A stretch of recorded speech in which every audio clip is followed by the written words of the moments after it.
Hello everyone and welcome back to my channel Tomcat Stitchery. I'm Whitney and I'm here with a new pattern release from Itch to Stitch. Look at me saying the names correctly for the correct brands. I don't know why I have an issue with that. I switch Itch to Stitch and Love Notions, like both. Like I say the one for the other. Like it's, yeah. I don't know why I do that. But this is Itch to Stitch's newest pattern. Okay, if you guys are looking for something really easy, but kind of interesting to sew up that will be easy breezy to wear this summer, that maybe has a couple of, not trickier, but something a little more elevated techniques, this pattern is what you should be making.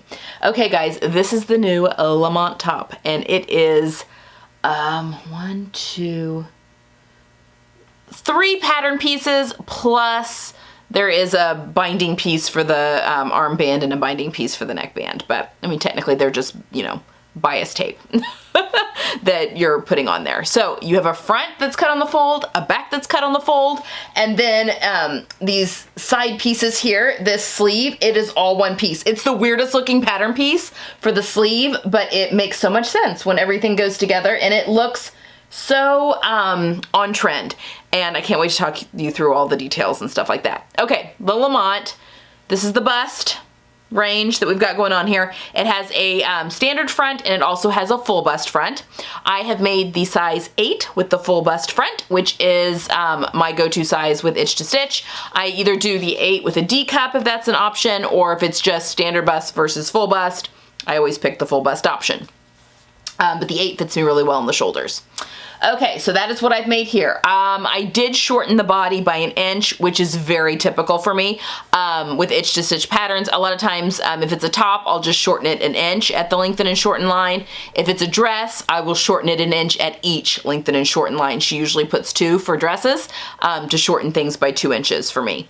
But I shortened everything by 1 inch at the lengthen and shorten line, and it's just the right amount of, I wouldn't call it cropped because I can still do a little half tuck, but it's shorter. So if I want to wear this with like wider leg pants later on down the road, I think it's going to be perfect. Okay, princess seams that run down the front and also in the back. You've got this weird piece here, so the sleeve gathers up here. I'll take this off Lena here in a second and show you some of the stuff up close. But you've got gathers here where that gives it a little bit more of kind of that exaggerated shoulder a little bit. And then you've got the arms are finished off with bias binding, and also the neckband is finished off with bias, being bias bound. And it pops over your head without any kind of closure. It fits right on over, and then just your standard hem. Okay, let me take this off Lena now, and yeah, you've seen it on here, and I'm gonna walk you through kind of a little bit more about the details, and then also we'll talk about the fabric that I used. Okay, so let's talk about the shoulders just a minute. I want to show you. Okay, so the shoulders come into a gather here up at the top that give that, in addition to like the way that it's kind of a grown-on sleeve, and then you gather it into the bias tape here at the bottom of the sleeve, give it kind of that poofed sleeve effect, and it looks even more so when you use fabric with a little bit more body. Now, Kenneth mentioned that she is broader on top than she is on, she's a little bit of a inverted triangle, and so this whole trend with the statement sleeves doesn't work great for her body type, and I would agree with the same thing with my own body. I'm not really, like, actually my shoulders and hips are really balanced actually, but my bust is so large, so I'm really a rectangle with a large bust. But the rectangle with the large bust can come off top heavy very easily, and I do. So I have to be careful about what I put on my shoulders. Otherwise I look like a football player, and then my lower body looks really small in comparison. It's just not a good, like, proportionally, it doesn't work well for me. So for the most part, I kind of steer away from the statement sleeves unless it's something fitted at the shoulder. I should say I stay away from the statement shoulders. A statement sleeve that gets big, like down the sleeve, that's fine, and I really enjoy that. Seeing if Gidget's gonna join us. You gonna join us? Okay, so that being said, Kenneth really took to heart, and she did this with her, with the Busane top, which is a knit top that has like a kind of a bigger sleeve, and also with the Seychelles top that I absolutely love, and I was actually pleasantly surprised about that one too. It's got pleating at the shoulder, but the trick is that she brings that in a little bit so that the pleating or the gathering or the volume is coming over your shoulder as opposed to starting at your shoulder and then going past. So if you happen to be a little bit broader on top, it is the perfect mix. You can still get the idea and the feel without looking top heavy. And that is exactly, how I felt when I did the Seychelles top. I love that pattern, but that's exactly how I feel with this one as well. It cuts in just a little bit at the shoulder, and it's meant to, so that it doesn't come away from the body and make you, too much larger here at the top. Now, if you're a pear shape, you want that volume, but you can still, I feel like it still would balance a pear shape out as well, because you are still getting volume. It's just not coming off from the end of your shoulder out. So it's a good balance, I think. Okay, the neckline, again, finished with bias tape that you make yourself. Yeah, and it's bound. So you wrap that bias tape around those edges. This top really went together quickly. And for the fabric, this is a Distashify fabric. I had it in my Distashify haul back in April. This is a cotton silk voile. So it is see-through. I'm sure you can see my hand. So the video that you saw of me, I actually have a tank underneath it. So I put the Itch to Stitch Lago tank, which is a free pattern. I have one in a cream-colored viscose spandex knit that it was like a remnant that I used and made that tank.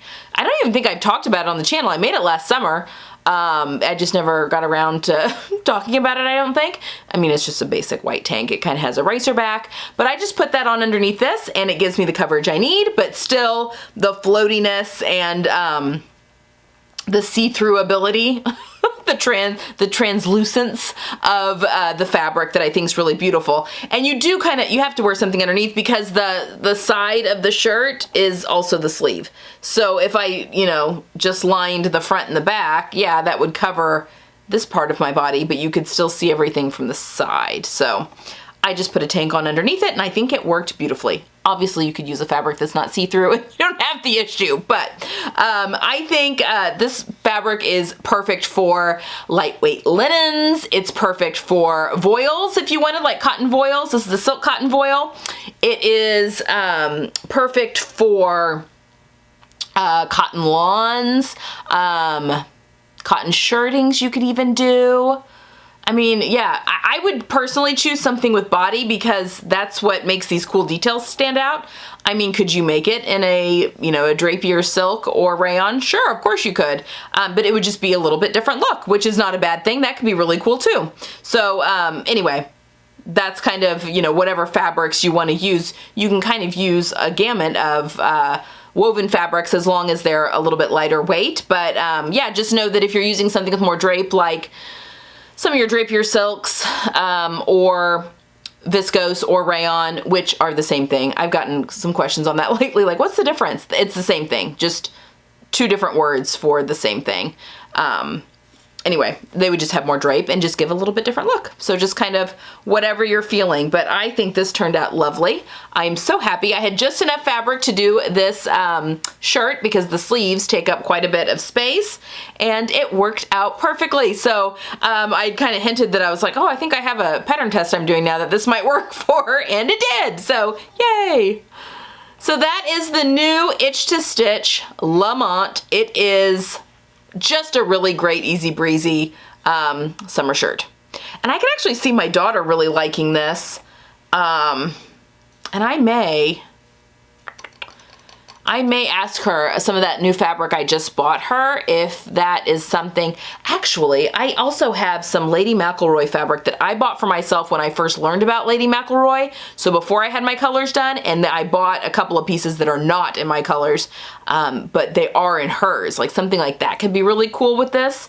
You use, I mean, when you do a print, obviously you lose a little bit of the detail, but I think she would like something like this as well. So, excuse me. Choking on my own saliva. So yeah, we'll see if she asks for one to be made up as well. Because I could even crop it just a little bit more for her if she wanted to have it a little bit shorter. Actually, with her long torso though, if I just left it as is, or just, because this is shortened an inch, I don't know, we'll figure it out. Okay, so there we have it. It is on sale for the next week, so you can grab it. I think it's 20% off is the release sale, if that's something that you think you would like to tackle for your summer sewing. I have a link down below to the pattern, and I think that's it. Let me know down below if you have any questions, or if this is a pattern that you're excited to snag up and sew up, because again, it sews up pretty quickly. It's just a really fun project to work on. All right, guys, that's all I have for today. I hope you've enjoyed this pattern release, and I will see you guys next time. Happy sewing.